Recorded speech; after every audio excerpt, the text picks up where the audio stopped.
esse processo? Primeiro, para fazer a encontrar o infrator. Segundo, para elucidar a questão complexa. Mas é importante ressaltar que mesmo que depois seja encontrado o infrator, mesmo que depois seja solucionada a questão complexa, o processo não vai voltar do juízo comum para o juizado especial. Ele vai continuar sendo processado pelo juízo comum, embora da competência do juizado. Por quê? Porque o réu não foi encontrado e a questão é complexa. A remessa dos autos à justiça comum, na hipótese do artigo 66 da Lei 9.099, exaure a competência do juizado especial, que não se restabelecerá com a localização do acusado. Pode passar. A remessa dos autos à justiça comum, na hipótese do artigo 77, exaure a competência do juizado especial criminal, que não se restabelecerá ainda que afastada da complexidade. Então, duas situações. O réu não foi encontrado, era do juizado, manda para a justiça comum. Ele foi encontrado lá na justiça comum, não volta para o juizado. A questão era complexa, manda para a justiça comum. Se elucidou a questão, volta para o juizado? Não. Beleza? Tranquilo, Maria?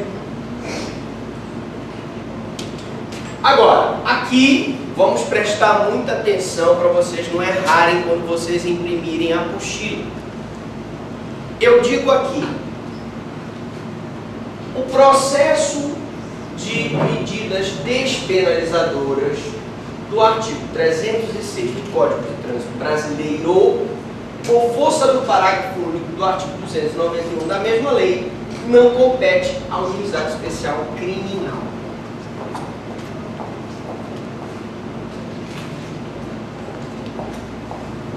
O que vocês acham? Compete ao juizado criminal ou não compete? Exemplo: uma pessoa que vem dirigindo o seu veículo automotor em alta velocidade,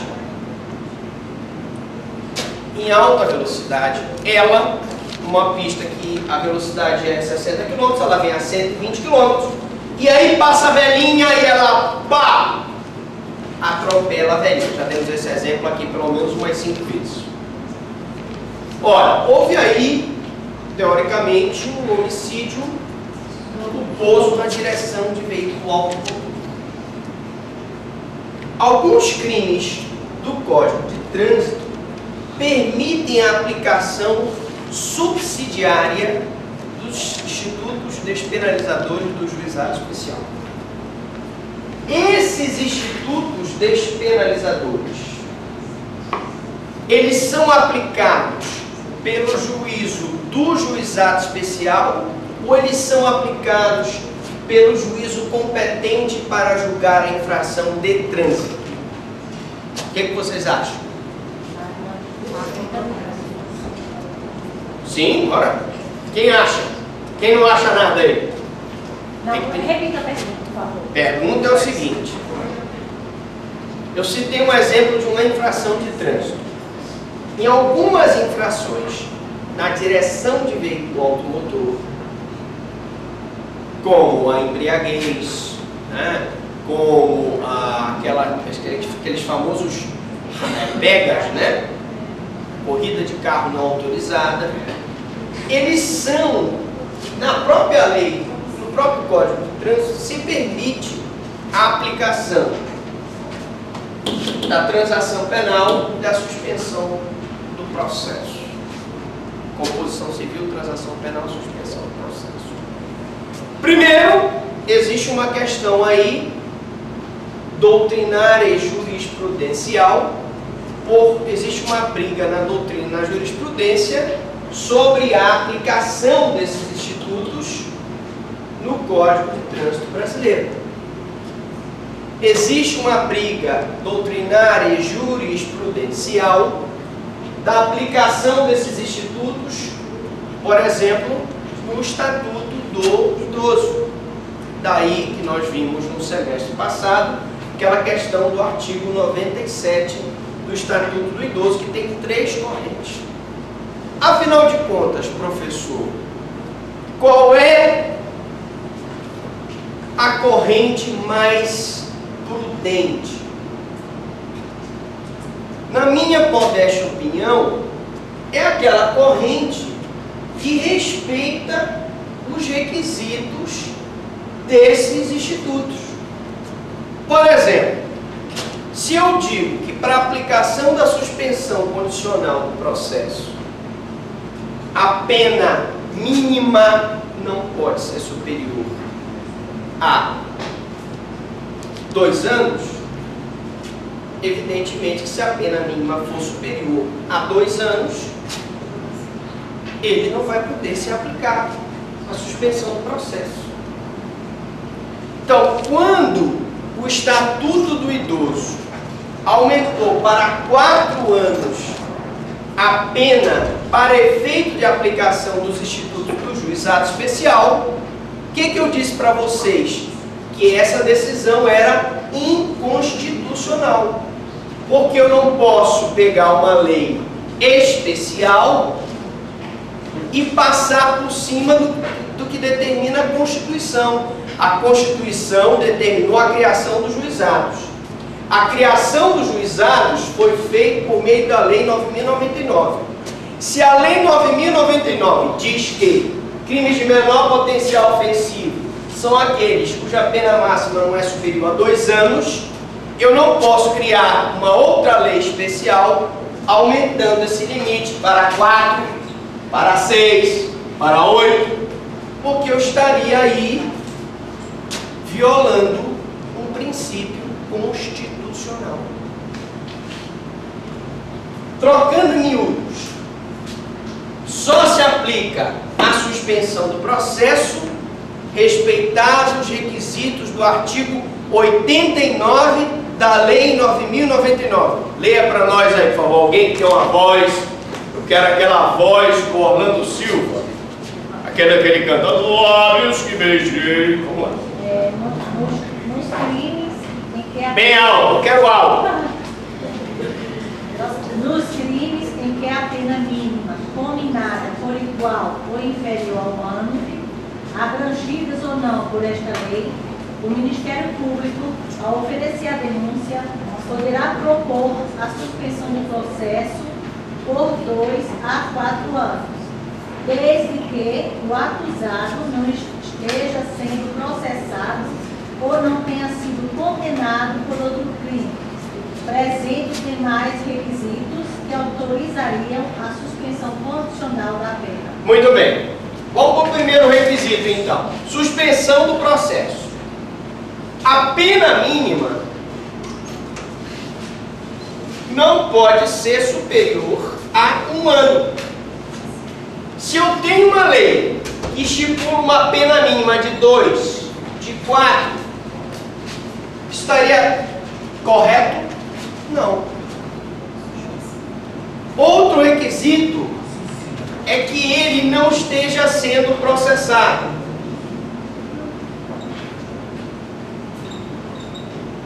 Aí vem uma lei posterior e diz, não, agora vai se deferir a suspensão para quem está sendo processado. Pelo amor de Deus, não pode. E terceiro, presente os demais requisitos do artigo 77, que é a questão dos requisitos do SUSI, né? A pessoa é primária, tem bons antecedentes, boa conduta social, ou seja, as circunstâncias judiciais são favoráveis. Então vocês têm que atentar para isso. Se a Lei 9.099, no artigo 89, diz que para a concessão da suspensão processual, a pena mínima não pode ser superior a 1 ano, se o crime tiver a pena mínima superior a 1 ano, eu posso aplicar a suspensão? Não. Não. Aí vem a questão. O Superior Tribunal de Justiça, quando analisou a lei dos juizados especiais federais, chegou à conclusão que, como os juizados especiais federais tinham aumentado a pena máxima de 1 para 2 anos, a suspensão do processo, teoricamente, teria também aumentado de 1 para 2 anos.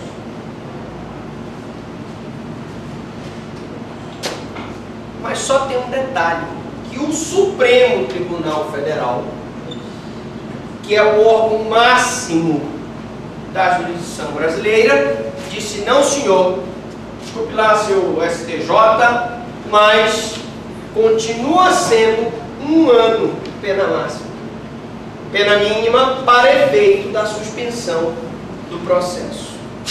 Deu para entender isso? Vamos recapitular.